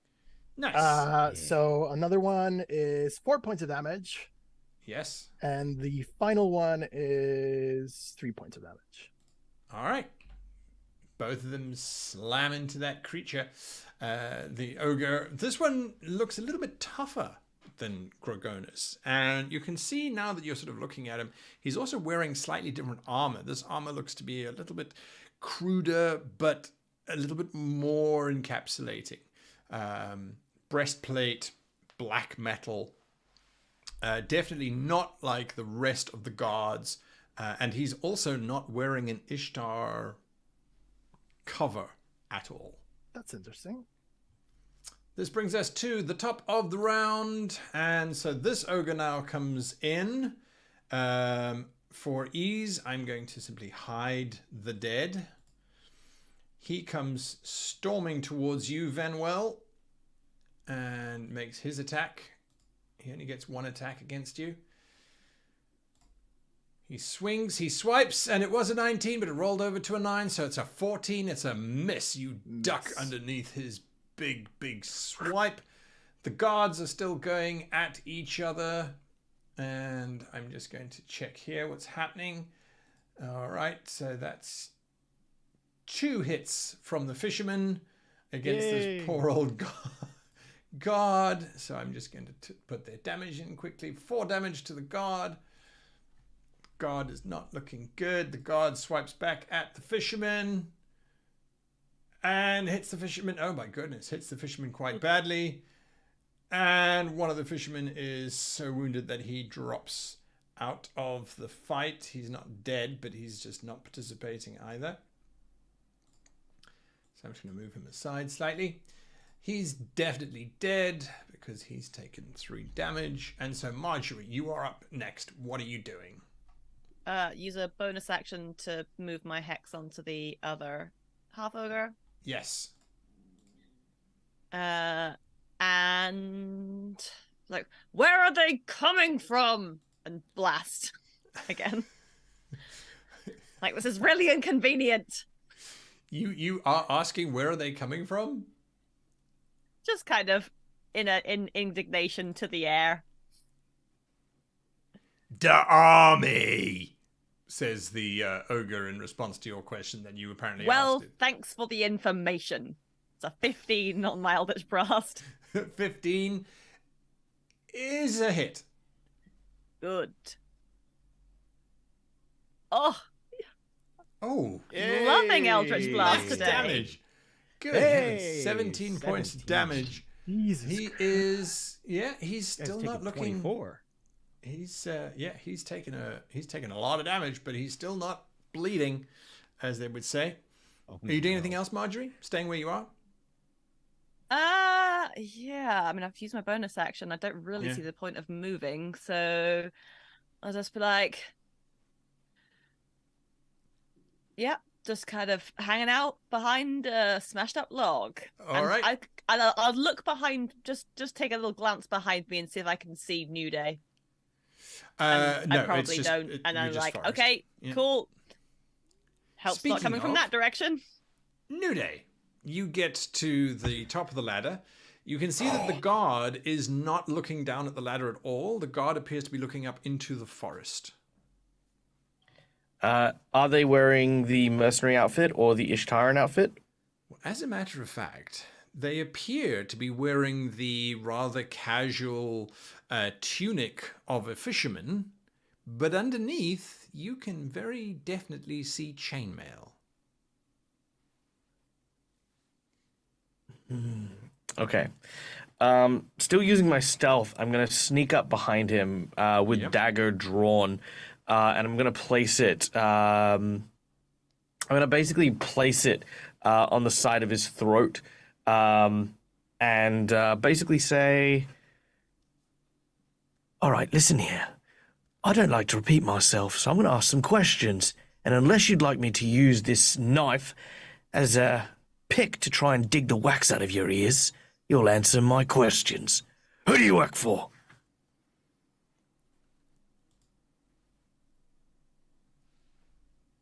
I would like you to give me an intimidation with advantage, if you please. All right. Oh, thank you all. I'll take my advantage. I will convert that natural one. Oh, Turn it into a natural 20. Yay! Now, unless he gets a natural 20, which he does not, He's gonna spill his guts to you. wait, don't do anything. Who do I work for? Is that in the broader terms, or is it more specific? I don't want to die, so I want to make sure I give you the right answer. Are you attacking the town? And with them sorts? Look, I'm not trying to be difficult here, but if you could just ask a question that is an easy answer. We're not really attacking the town unless the town doesn't give us assistance later on. Does that help? Can I live? You're not trying to kill the town. You and all No. of these guys, they're not trying to kill him. No, we need the town. I'm gonna pull my knife away and then push him, just like, in high school, you push someone. I'm like, you better start making some bloody sense. Wait, I've changed my accent. Hold on. All right. Hey, there we go. All right. No, this is Nudeih's accent. That's right. You better start making some bloody sense right now. Okay. What do you want me to say? Start with everything. The plan, what's going on, and who's in charge. Okay. Consoldi Fire Eyes technically is in charge of the whole thing. But I don't report with her. I have my commander-in-chief. Well, he's not a commander-in-chief, he's just a captain. So, and what's your job exactly? Oh, I was to make sure that everybody in town went up to the hill to participate and that none of the guards stayed behind. It was the guards we were after, really. They were the ones participating. So I think. And what are you doing right now? What? What are you doing right now? I'm waiting. Once I see that the townsfolk have managed to get back to the village, I blow this horn 3 times, and then we are going to leave. Ha! Brilliant. You said the magic words. and I'm going to snatch the horn from him. I'm going to kind of keep him at knife point, and then I'll blow that horn 3 times. All right, you blow the horn 3 times, and we'll come back to you, Finnigan. Okay, so a guy just got mercilessly killed. Then we brought down a half ogre. Now another half ogre has emerged. I think Finnigan has a brief moment of indecision because he's trying to figure out. He's tried to rally the folks, but unfortunately, he realizes that like the half he sees that Darrett and the other fishermen are potentially in a lot of trouble. Which of the 2 guards looks more hurt? The one fighting Darrett or the one fighting the fisherman? Oh, there are no guards fighting Darrett at the moment. Oh, is that one dead? Ogre. Yeah, correct. It's just the ogre. So there is one fighting Baccharis the younger, and there is one that is fighting one of the fishermen. Yeah. Thank you. Sorry, I meant Baccharis the younger. Sorry. The one fighting I keep wanting to say Darrett. Which is more hurt? The one fighting Baccharis the younger or the one fighting the fisherman? The one fighting Baccharis is more hurt. Okay, then I'm going to run up and attack that one. Sure. Easy enough. He's 5 feet away from you. Yeah, gonna try and give him a good old stabbing. Good old stabbing. I just rolled damage. I don't know. We're just gonna. That's up to We're gonna keep that. We're gonna keep that. Keep it. Yeah. But you missed. Sadly, his chainmail can I use deflects. Can I use my inspiration? You can. You can always use inspiration. Okay, to turn this into. Hopefully, turn this into a yes. Yes, that's what we wanted. Okay. 11 points of damage. The guard goes down. Okay, then I'm going to look at Baccharis the younger and tell him to go reinforce the fisherman. And ironically, it is his turn. He rushes forward, swings his spear, or thrusts his spear forward, connects, and deals 7 points of piercing damage to the guard, and this guard is dropped. Yes. Can I then continue to wave my sword, be like, and now to the ogre, and like point so that all of us can hang up on this guy. This guy goes rushing forward, tries to attack the ogre, swings his wooden sword, misses completely, but he's enthused. He will follow the general, who might be short on stature, but not on courage. And Vannwel, the magician of ice, what are you doing? There is a very large, very angry half-ogre in front of you. Yeah, I think Vannwel kind of he was really confused at the start of the fight. Like he's always confused, but right now he's kind of like he's really affected at what happened with the guy splitting in half. So at this point he kind of he's seeing at the ogre kind of towering, and he's just like really angry, and he's kind of like just looking at him with like a weird face, like thinkative but also like quite angry, and he's just gonna, I think to himself, he kind of utters something, and then he cast Mind Sliver on him, which is he needs to succeed 13 intelligence check, and what it would do is that it would do 1d6 damage. Nice. So here's his intelligence saving throw. Oh, 14? He has a -2. I mean, what's your DC? 13, so it doesn't. Ow. But that's it. There was not enough mind to sliver. Not very much mind. All right, that is you. Then these guys are... Oh, they've all acted. And he is dead. So it is now the giant ogre. He swings for you, Vannwel. Come at me, bro. Swings and hits a 24. Wait, let me do math. Nah, not even with a shield. It's fine. It still hits. Yeah, hits. He hits you, and you take 16 points of slashing damage. Okay, let me start calculating that. So, then you've got 5 to 6 every hit points. 4, 5, 6. So that removes my ward. Yeah. And then 5 from the temps. 5 from the 10, so that removes it, and then 5 more from the regular damage. So 5 damage. Vannwel is smacked. Yes. By I'm still looking pretty good, though. Yeah. Yeah, you are. Absolutely. Darrett then gets an attack against this ogre. The horn has sounded, and you heard in the distance these three sort of blasts. Darrett swings and hits the ogre. Oh no, wait, Darrett I didn't reused work. the wrong stats. My bad. Oh, never mind. He swings and still hits the ogre Darrett doing work. for 2 points of damage. Every little bit counts, right? Every little bit counts. Marjorie, you are aware of 2 things. One, the movements behind you, there's a change.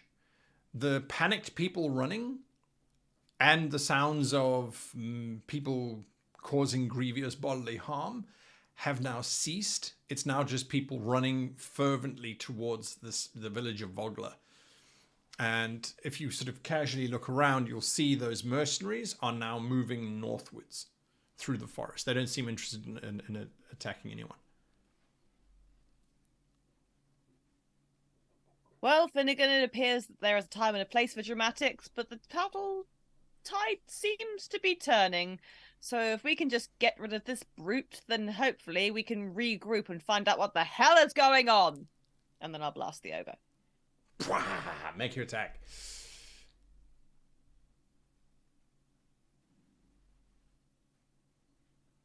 And oh, why does it take so long? Dirty 20 is a hit. Deal the damage. Not quite as good blast as last time.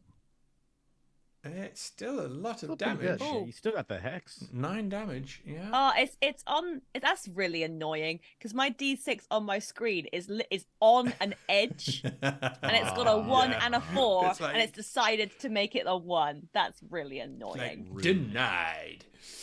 Are you doing anything else, Marjorie? So I can't see anything sort of definite happening behind me. Just kind of vague sense of people moving.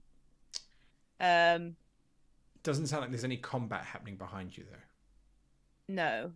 Yeah. Okay, so in that case, I put my hand on Finnigan's shoulder and kind of be like, look. And this is looking at like the people the bad guys retreating basically. Yeah, they're heading north. They're all Okay. moving north. Okay. Finnigan smiles and looks at Marjorie and says, "The day is nearly ours, Margie. We've got him on the run. We can save the town." It's not my turn yet, so that's all I'll say. Nudeih, what you doing? So at the top of the tower, I'm Yes. there with this guy. Yes. I'm gonna take his sword from him, Yeah, absolutely. and I'll say he doesn't have a sword. Sorry, he doesn't have a sword. He has. he doesn't? No, he has a dagger.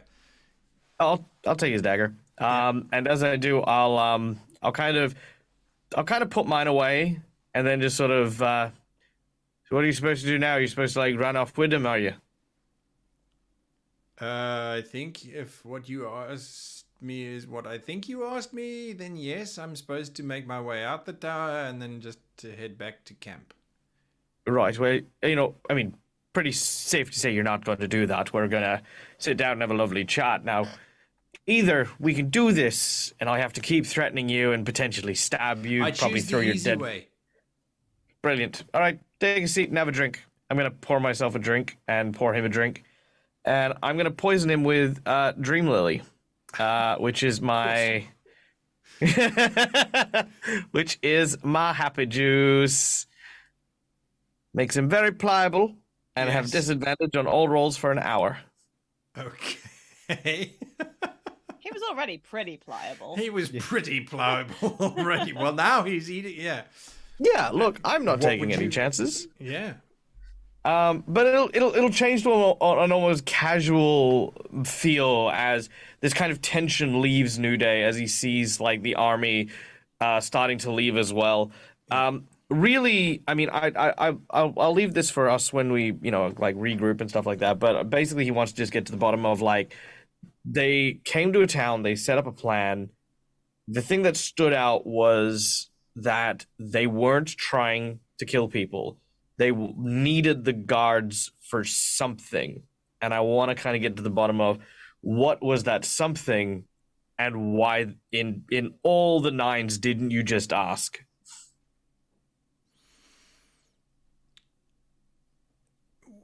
So, most of the time when we get to little villages like this, the people all just run away.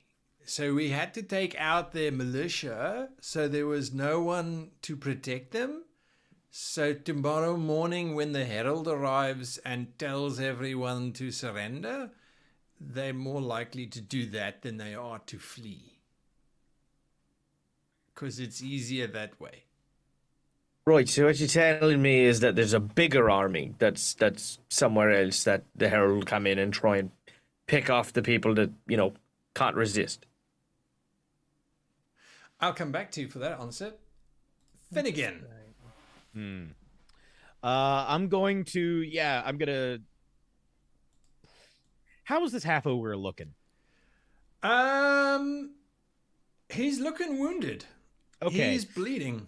Then I'm going to look at everyone surrounding and I say, first we bring down the half ogre, and then I point my sword at the two unconscious guards who are just still asleep on top of their horses. Yes. And I say, and then we capture them alive, disarm them, and bring them back to the town for questioning. And then I'm gonna run up and attack the half ogre. Yeah, the half ogre. Let's see how this All right. goes.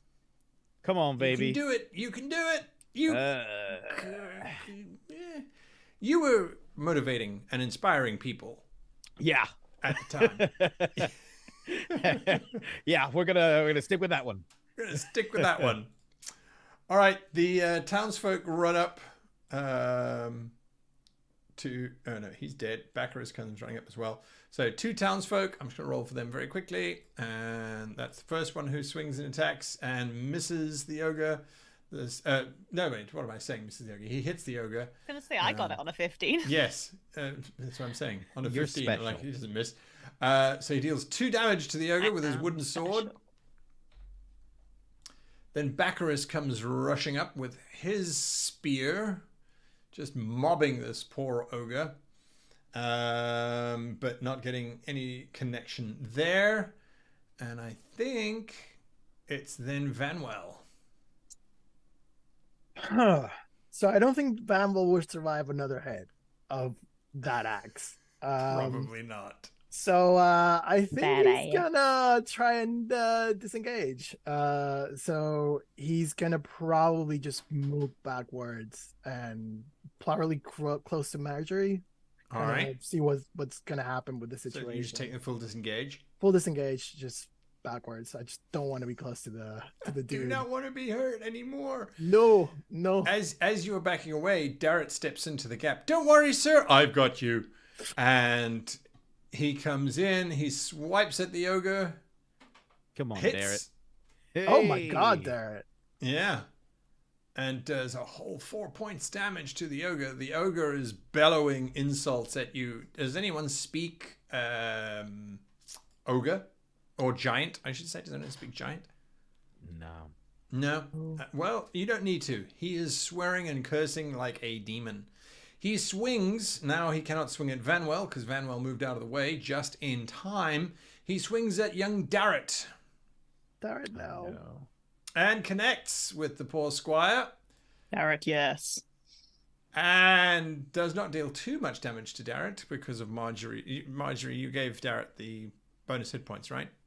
No, I didn't. Oh, no, he was too far away. He was too far away. Darrett doubles over. If he hadn't been healed, he would have been very dead. He doubles over. Marjorie, taking by the 9 way, pats points Van on the damage. shoulder and kind of nods. She doesn't really know how to. I don't know like, what else to say. She's not very nurturing, but she's just kind of like, well done. Well done. Well done. Once you finish patting him on the back, are you going to do anything else, Marjorie? It is now your turn. I'll probably do something because it's my turn and stuff. It's like, well done, Vannwel. Good effort. Yeah. Let's get this finished off, shall we? Yeah. And we'll do a blast because that's what we do. Come on, you can do it. This could be it. It Yes, fires. it could. It fires and it hits. It definitely hits. Deal your damage. A palpable hit. Absolutely.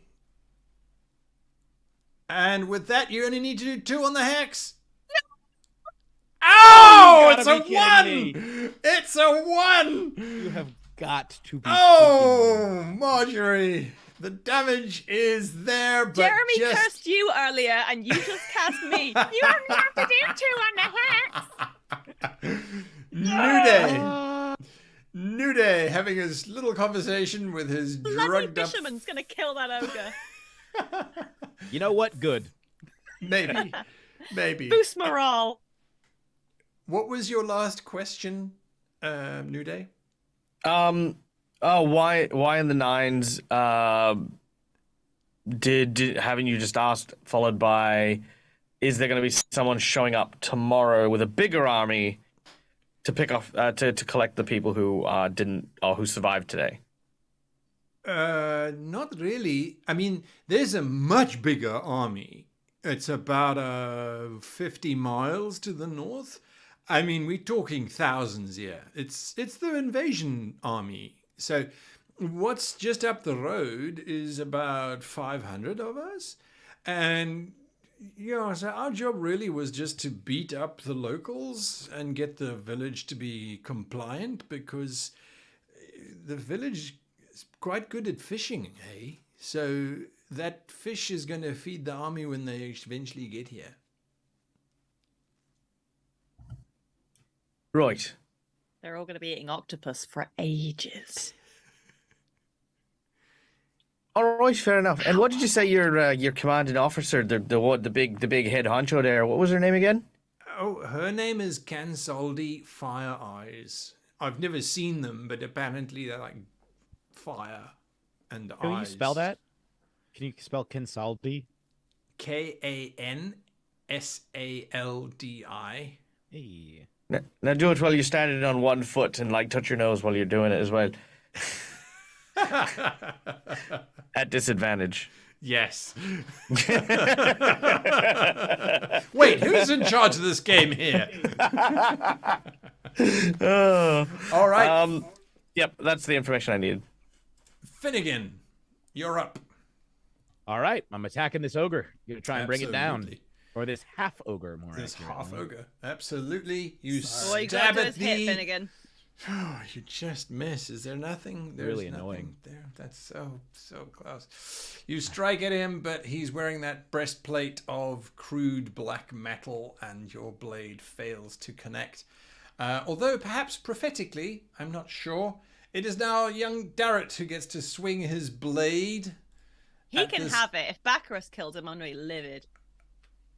And Darrett connects. And Darrett finishes off the ogre with a flourish, causing the ogre to drop to its knees, looking confused and doesn't understand why its arms won't swing its great big axe before it keels over to the side. Darrett's face is one of shock and surprise and mild horror and terror and all of those emotions that run across one after you've just slain a titanic monster With a wooden And- sword.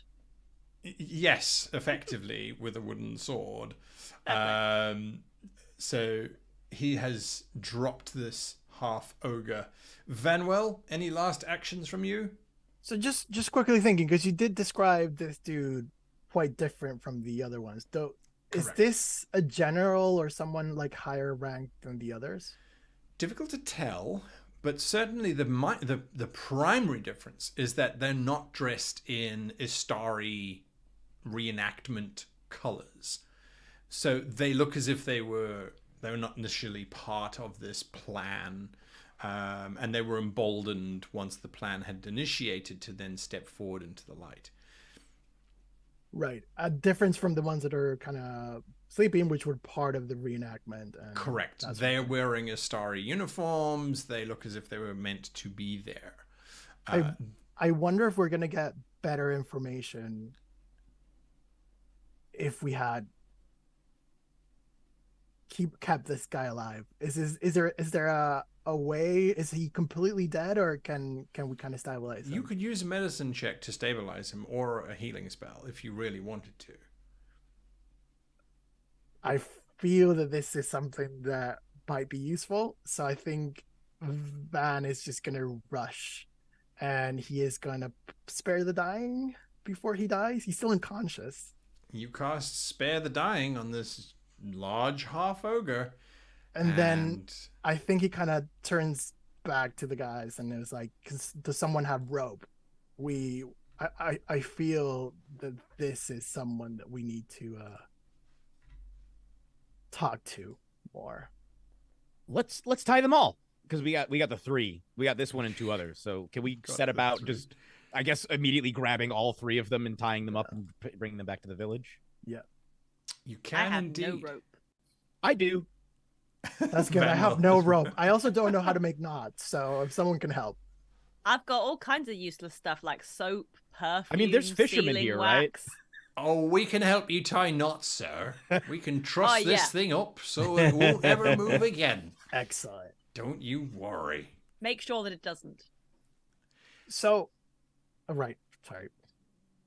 And so we leave our little party in the forest as they are tying up a half ogre and 2 guards, and Nudeih sitting atop a tower drinking poisoned concoctions with the scout from Kansaldi Fire Eyes' approaching army. And we'll return next week when we continue this adventure with these amazing players. Thank you guys for playing this evening. I hope you had fun. That It was good. so Thank much you. fun. Yeah, that was a blast. Thank you. I thought you were It about was to a keep wild talking. ride. Thank you. Yeah, that We was awesome. rolled down a hill in a log. Amazing. And to all of our wonderful viewers, I hope you had fun as well. And of course, to the 2 crazy, crazy, wonderful folk who put so much forward in terms of fundraising and that sort of thing. Big thank Gave you me to such you a too. wonderful insight check. Yes, Thank you. that Thank amazing you. insight Thank check. you. And adding in an extra ogre for the team to fight.